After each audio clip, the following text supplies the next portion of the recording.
Hello, everyone. It's Sonia McDonald here, and welcome to Leadership with Sonia.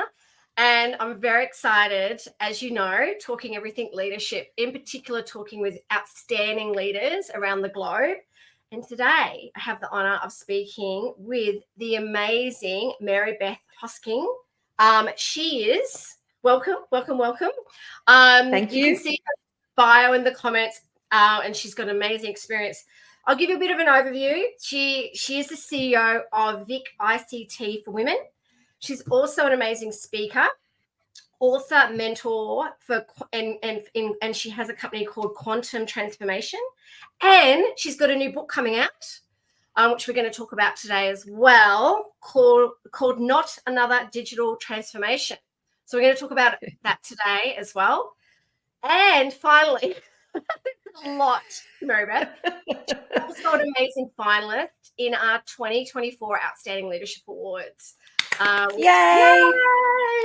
So the whole vision and mission for the awards is to showcase, celebrate, and recognize outstanding leaders and leadership, because we're a great believer that we do what we see.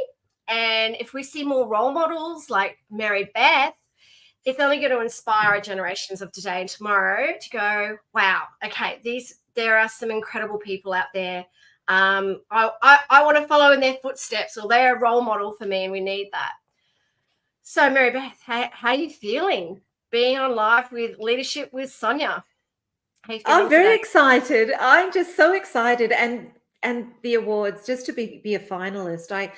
The whole process was just so seamless. So if you don't think that you should put your name in or throw your hat in the ring, or if somebody says, hey, I want to put you up for this award, you should do it. The process is very simple. It really is about, I think, digging down deep into what is important to you as a leader, and then how do you express that. And it is such a lovely event to be part of, and I'm so excited. I can't wait to come up to Sydney and catch up with everyone and meet the amazing women and men and those advocates, allies that are part of this amazing award. I'm so stoked. I can't tell you. So I'm looking forward to it.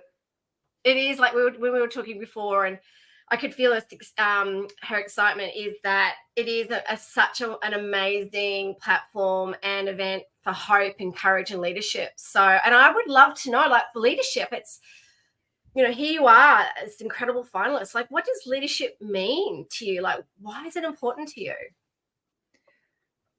People are important to me. People are at the center of everything that I do. And as a leader, I think that's really what we should be thinking about, is that people are at the center. Everything that I do is about enriching the lives of those that work with me. I like to lead from the front. I like to give people a vision so that they've got something to grab onto, so that they know what we're working towards, and ensuring that vision matches the mission of the organization, and that we can really enjoy the ride together, have some joy at the same time. But leadership for me is really about the individuals. I struggled so much during COVID, not actually being face-to-face with people and just that connection. I missed that so much. And so having the ability to go to networking events now, to speak at events, but just to actually speak to people and not have 15 little or 50 different little pictures on the screen that you're trying to sort of look at in a online forum. Just being able to get out and about, there's something quite exciting, cathartic about it for me. So people are at the center, and that's what leadership is. It is about others, and that's why you're a finalist, and also because you know that you can see that for us to lead the way, we have to lead. We have to lead from the front, lead from the back, lead others, people. It's about lifting others to be more, do more. And when you start, like, I obviously, I was stalking you today on LinkedIn. You've got an amazing career. What made you get into this space? Like, what made you, like, looking at your life journey, what made you start to work in this space? What was it about this space that attracted you, that this is where you wanted to be a leader in? In technology itself, specifically? Yeah. I'm just really curious. I kind of get a bit bored, and I started out. So for those on this live chat or this live session, and those that know me know that I started out as a singer. I was a professional singer, and then I wanted to pivot into something else. And there comes a point in your career, and I think we've all felt it, that it's like the one thing we thought we wanted to do suddenly isn't what we want to do anymore. And it's quite confronting. It's really scary. However, I made a decision. I was known as a singer, and then suddenly I wanted to be something else. And I didn't know what that something else was. And so back when I was much younger, just say that, we're not talking about years here. Actually, if I give you this example, you'll go, oh yeah, okay, now we know how old she is. But I started temping because I didn't know what I wanted to do. I didn't know what industries, and this is pre-internet. And this is finding a job in the paper, circling it, and then, peddling the streets with your resume in hand. So I started working for a temping company, and the very first assignment they put me in was at this little company in South Bank in Victoria, in Melbourne, called Apple Computer.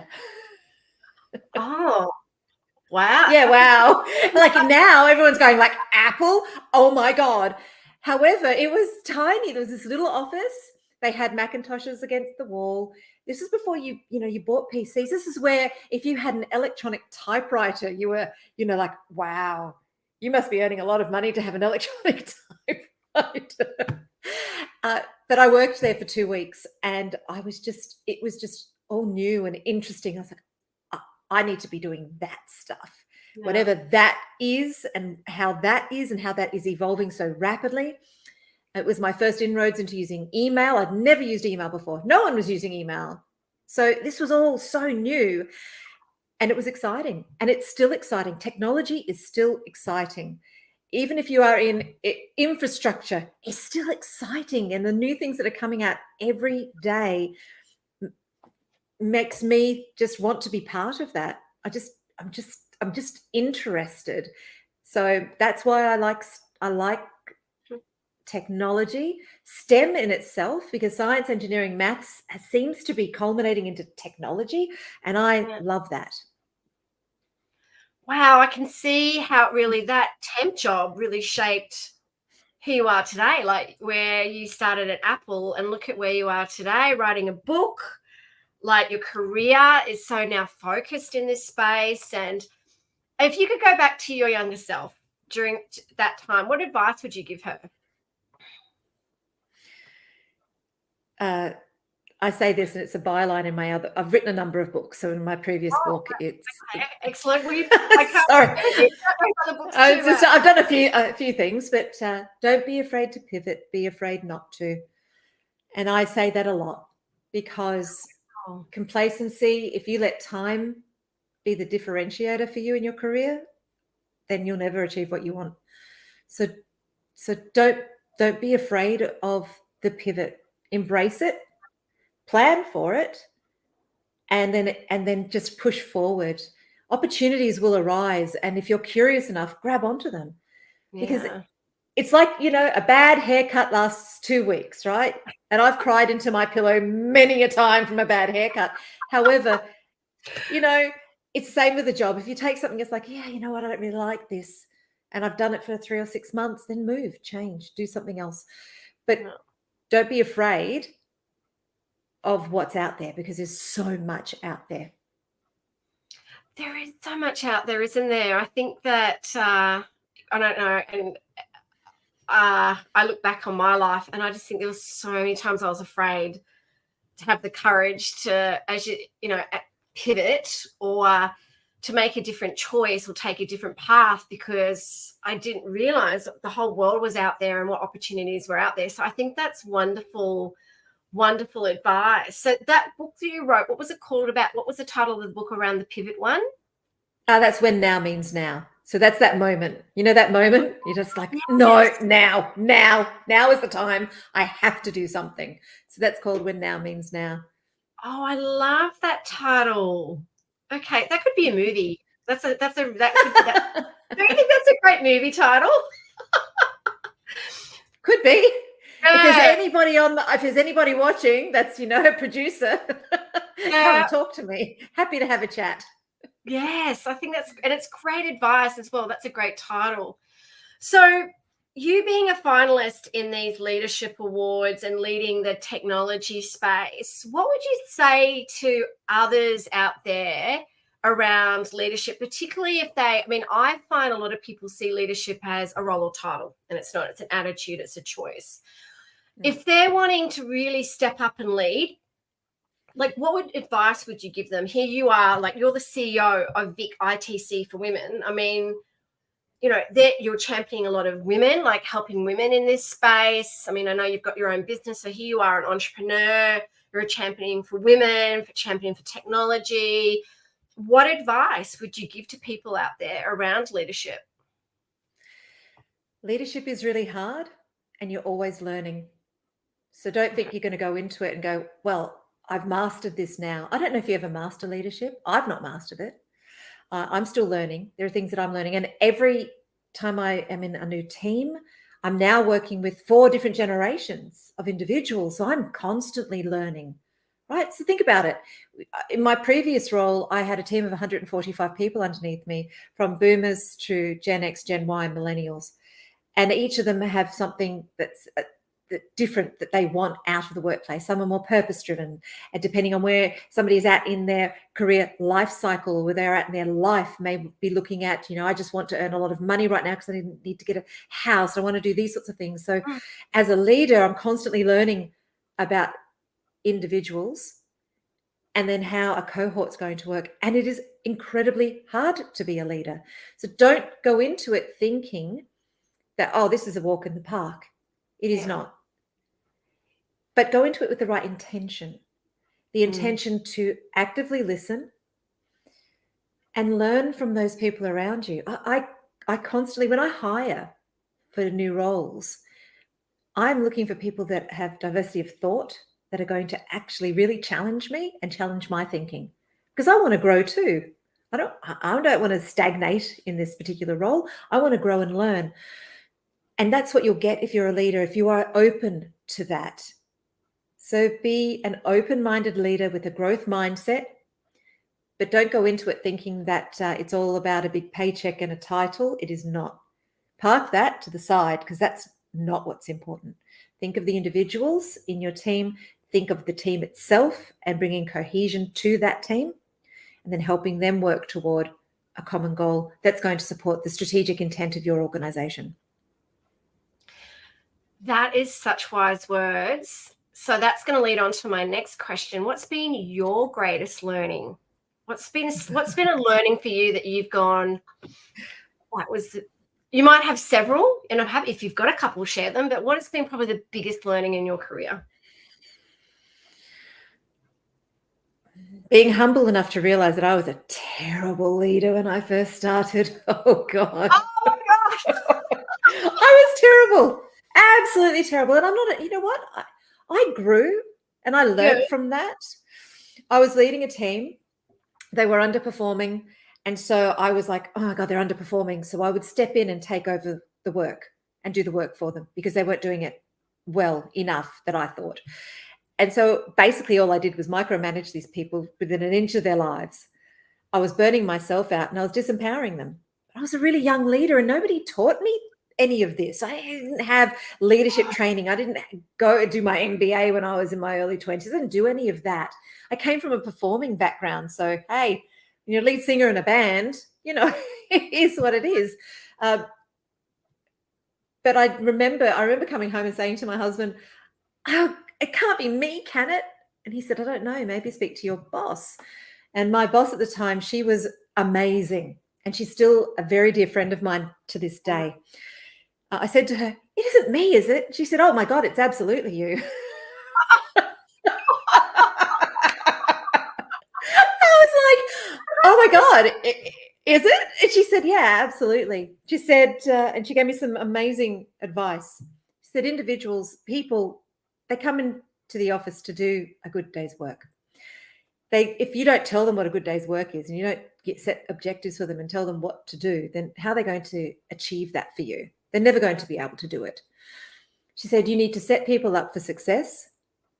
Basically, let them, give them the rope, throw them through the trees and watch them fly and soar. And she said, and if they trip up, if they lose, the rope, if it tightens around the neck, she said, your job is to actually loosen the noose, prop them back up and set them on their way. Get them to soar through the trees. She said, that's what you need to do. And I thought, wow. And I started to do that. I just let my team do what they needed to do. I set objectives and I allowed them to grow. I also allowed them to stumble and fall, but in a safe space and a safe environment. That didn't all happen all at once, people. So let's just be real. It didn't all go, Mary-Beth, a light bulb moment, and she became extraordinary leader. No, it took time, and it's taken over 30 years in leadership to really build to a point where I trust that the people that are working with me know what they need to deliver, know what they need to do. And if they stumble, if they fall, pick them up, dust them off and say, okay, that's all right. Let's just, keep moving on. It's an opportunity for them to learn, opportunity for me to learn more. So yeah, I was not the best of leaders when I was much younger. I would like to think that now I'm better. And yeah, so that was one big example of a major faux pas. What a great learning. And it is, I think you can learn so much more from those moments than sometimes we can from the successes and the achievements. That's how growth and it happens. And it sounds like you had a great leader that was really with great intent giving you feedback to lift you up as well and help you. So today, how do you keep your growth mindset? How do you keep sharpening your saw and learning? I read a lot. I listen to podcasts. I listen to lots of tech podcasts and things because there's always something new in that space. I talk to a lot of people, go to a lot of networking events. I like to talk to vendors about what they've got coming out, certainly in new technologies. I find that really interesting. I've got a very large network of individuals. So I will, often reach out to them and say, hey, have you heard about this? I was reading this. I saw this in an article. What do you think of that? And I really do like to keep conversations going because I like that connection with individuals. And I never, ever, ever think I know it all because I just don't. So I am curious by nature. So for me, it's like, oh, I wonder what that is. I like to tinker with things. I like to understand them. And although I didn't come through a standard pathway of sort of that coding pathway and that sort of thing, I still am very interested in how things work and the why. Why is this? I love that curiosity mindset. Hence, you're an avid learner. So I do have a couple of questions here. Any recommendations of podcasts? Or also, I get a lot of people saying to me, because I'm similar to you, I read a lot, listen to a lot of podcasts, and people look at me and go, first of all, which ones? Second of all, where do you find the time? When you're driving into the office or on the train or on the train or on the treadmill. So I have like a bit of I actually believe in, fix your mask first. My coach talks a lot about that. And it's about taking care of your own well-being and your own, your health and well-being. You have to be, I think, sound of body to be sound of mind, that sort of thing. You need to take care of yourself. But Leo Laporte, I love Leo Laporte. I love This Week in Tech and then anything in that space. He has a lot of programs. If you're not a part of that Discord and that space, then that's one area where you'll learn about Android, Apple, you'll learn new tech, all the things that are actually coming out. And he has at least 15 or 20 different podcasts you can actually listen to. So that would be my go-to from a technical perspective. That's where I sort of live and breathe. The Log4j thing I heard on that when that first came out, it was like, oh, and then I reached out to friends of my network saying, hey, you heard about this? And then I reached out to my cybersecurity head of and said, hey, and he said, no, I'm all over it. I'm like, great. So it just, so if you're into tech, then I met Leo Laporte in 2020 when friends of mine and I were traveling through San Francisco, and we went out to his to the studio where you could actually sit in as he was recording the podcast. So it was really interesting. And he has some very, very knowledgeable guest speakers. So that would be my go-to. Wow, love that. I listen to a lot of audio books and I read when it comes to business books. At the moment, I'm focusing more around launching my new book and writing my next book. And what does that look like? So I've got a lot of books around that I tend to focus on at the moment, because that's what's interesting for me for right now. But then it just depends. It depends on, what interests me at a point in time. And sometimes people will say, hey, you need to read this book. It's a really good read.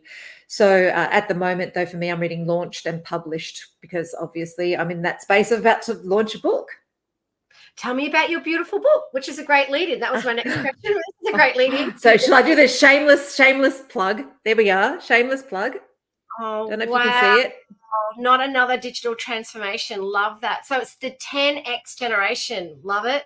It is. So it's getting to the 10x generation state. So 10xing, going exponential in your organization. I wrote that with a colleague of mine, Ady Kalra, and we just were so tired of yet another digital transformation that we decided there has to be a better way.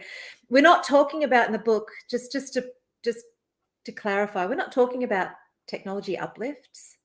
You kind of need to do that. You kind of need to uplift your technology. You can't sit there with old technology and expect it to work and last. So that's not what we talk about. But what we are talking about is this idea that all the problems in your organization stem from your technology department not working well together.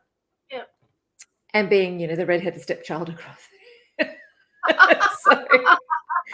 And as a redhead, I think I can say that. So, well, a redhead today, shall we say. But it really is about that whole idea that the problem isn't in a single department. If you get it's an organizational alignment book. So if you get your organization aligned through every tier, whether that be your operational, tactical, or strategic tier, then you'll be able to go exponential. And within the book, so if you do download a copy, and I think we'll put that in the link, there'll be a link to be able to download a copy, I'm sure. But if you're not certain, reach out to me on LinkedIn, please. And I'm happy to point you in the right direction to get a free copy of the first chapter. But what we've also done as part of that download is given a sneak peek to how we are explaining the different scenarios. So for a lot of people on this call, if you're in tech, you will have read a book called The Phoenix Project.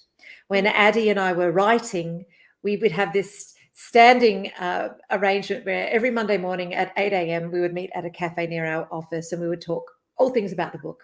And we're trying to work out, what do we do with this? Do we write a narrative? Do we write a story? How do we take people through these scenarios? And we had hundreds of scenarios we wanted to talk about.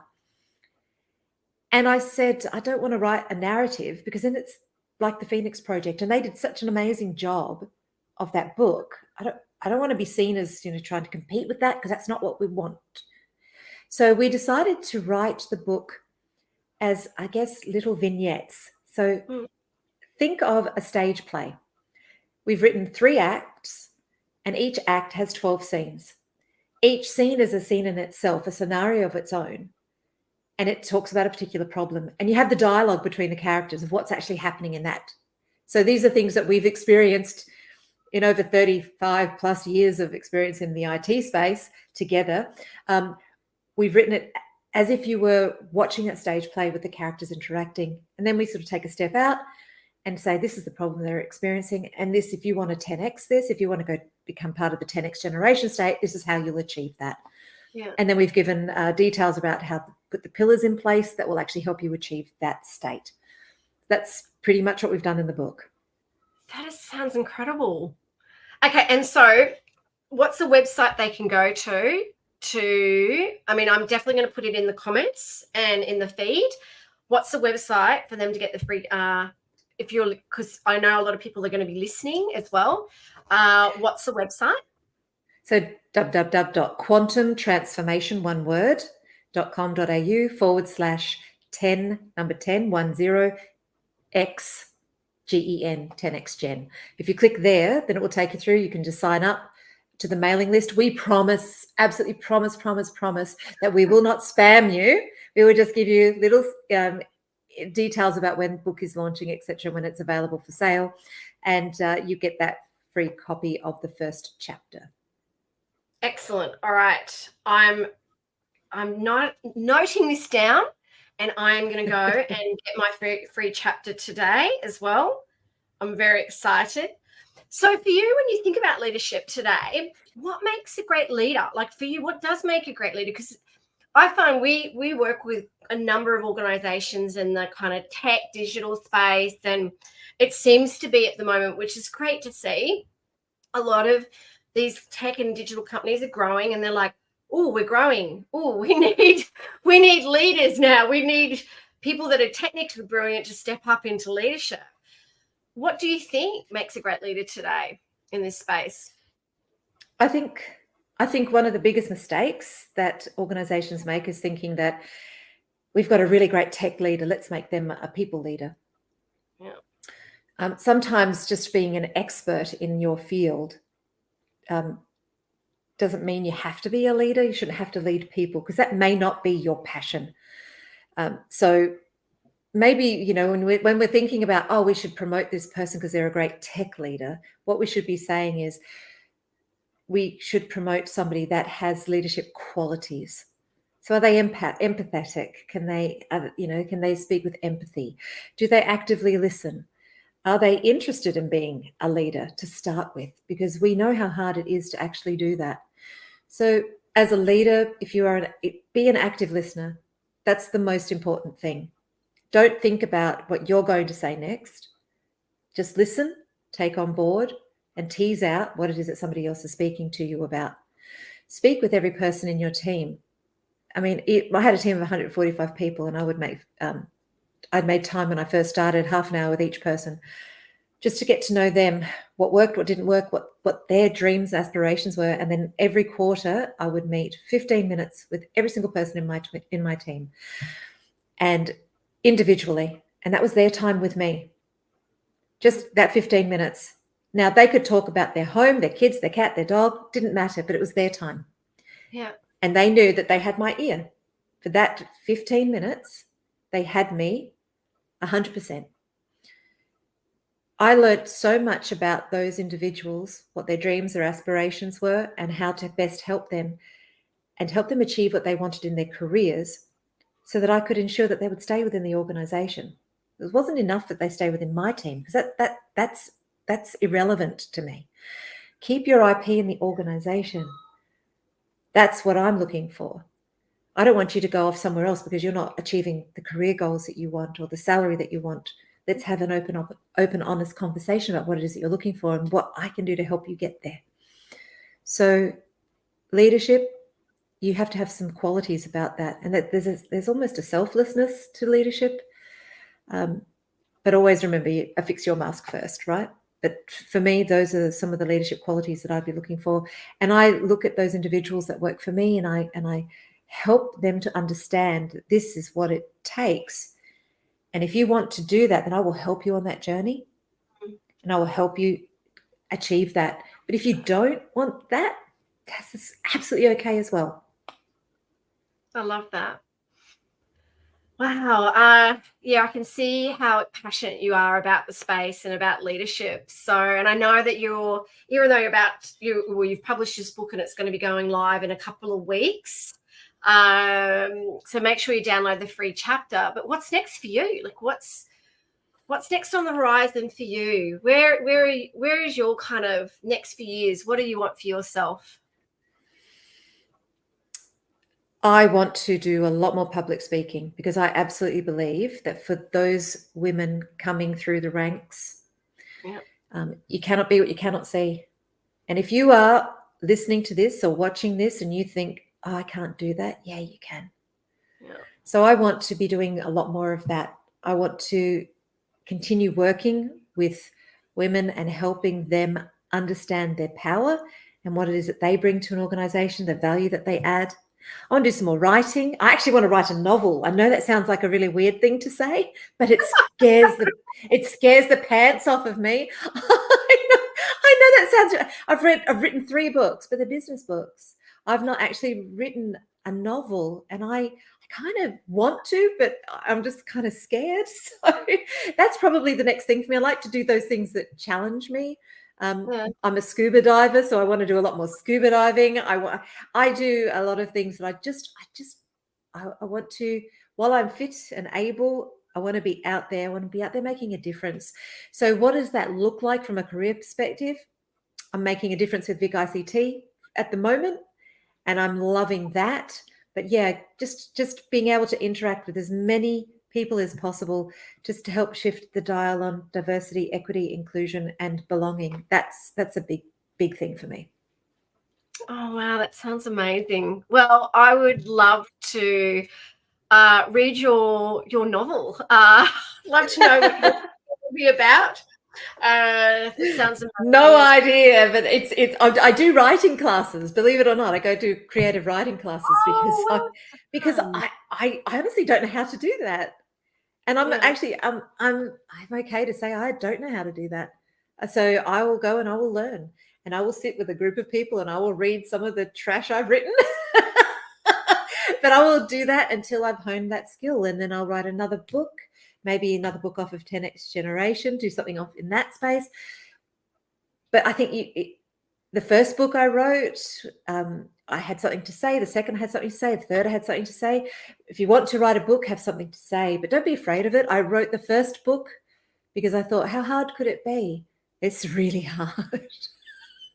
Here it is. Just letting really hard. Oh, well, you've got this, and I can't wait to read your book. Not Another Digital Transformation. So I can't wait to read that and your future book. So is there anything finally before we close up? Because we have spoken, for a long time, and thank you everyone for listening. Anything finally you'd love to say to all the incredible people that are listening and watching today? This award that I'm a finalist for, next year, if you haven't thrown your hat in the ring, throw your hat in the ring.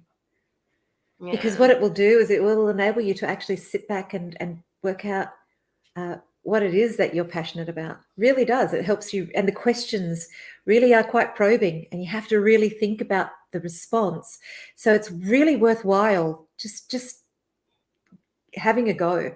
And you never know where that's going to lead to, but it also might just help you then become a better leader.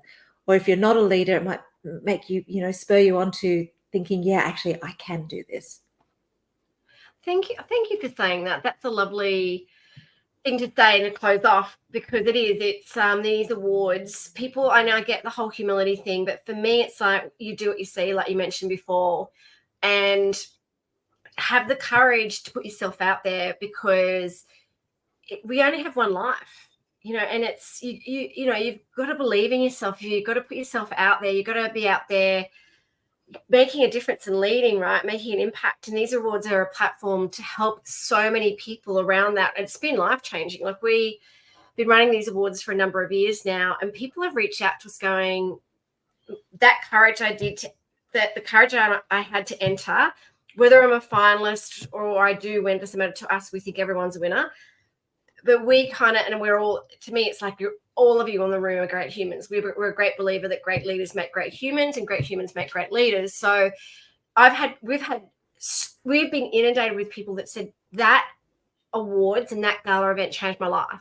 Like, it actually it gave me so much more courage and confidence, and now I'm doing things I never thought I would. So it's just that moment, just going, yes, I'm going to advocate for myself, and also come to the awards, support the awards, support everybody in the room. Everyone has the best time. It's the best lolly bar on the Australian night. And Paul Scar is speaking, and the judges and everyone in the room, everyone connects and shares. And it's so wonderful having you as part of this platform and awards, and this part of making a difference and impact. And thank you for making a difference and impact in the space and everything that you do through mentoring and speaking and championing women and the digital, everything that you do in digital transformation and tech. So thank you so much for spending some time with us today talking leadership. And if there's anything we can do to help you, please let us know as well. Well, we'll have a glass of wine when I see you in Sydney. Yay! Oh, yes. I definitely once the awards, once we've had I will have a big glass of wine. I'm a bit nervous on the night, but a bucket of wine. Yes, there we are. Straw. No, we're good. It's going to be It's going to be amazing. But thank you so much. It was so wonderful to connect with you today and to have a beautiful conversation with you. You are such an inspiration and you're amazing. So thank you. Thanks, Sonia. All right. Okay. Everybody stay kind and courageous and stay tuned for the next interview with Leadership with Sonia very, very soon. Thank you. Okay.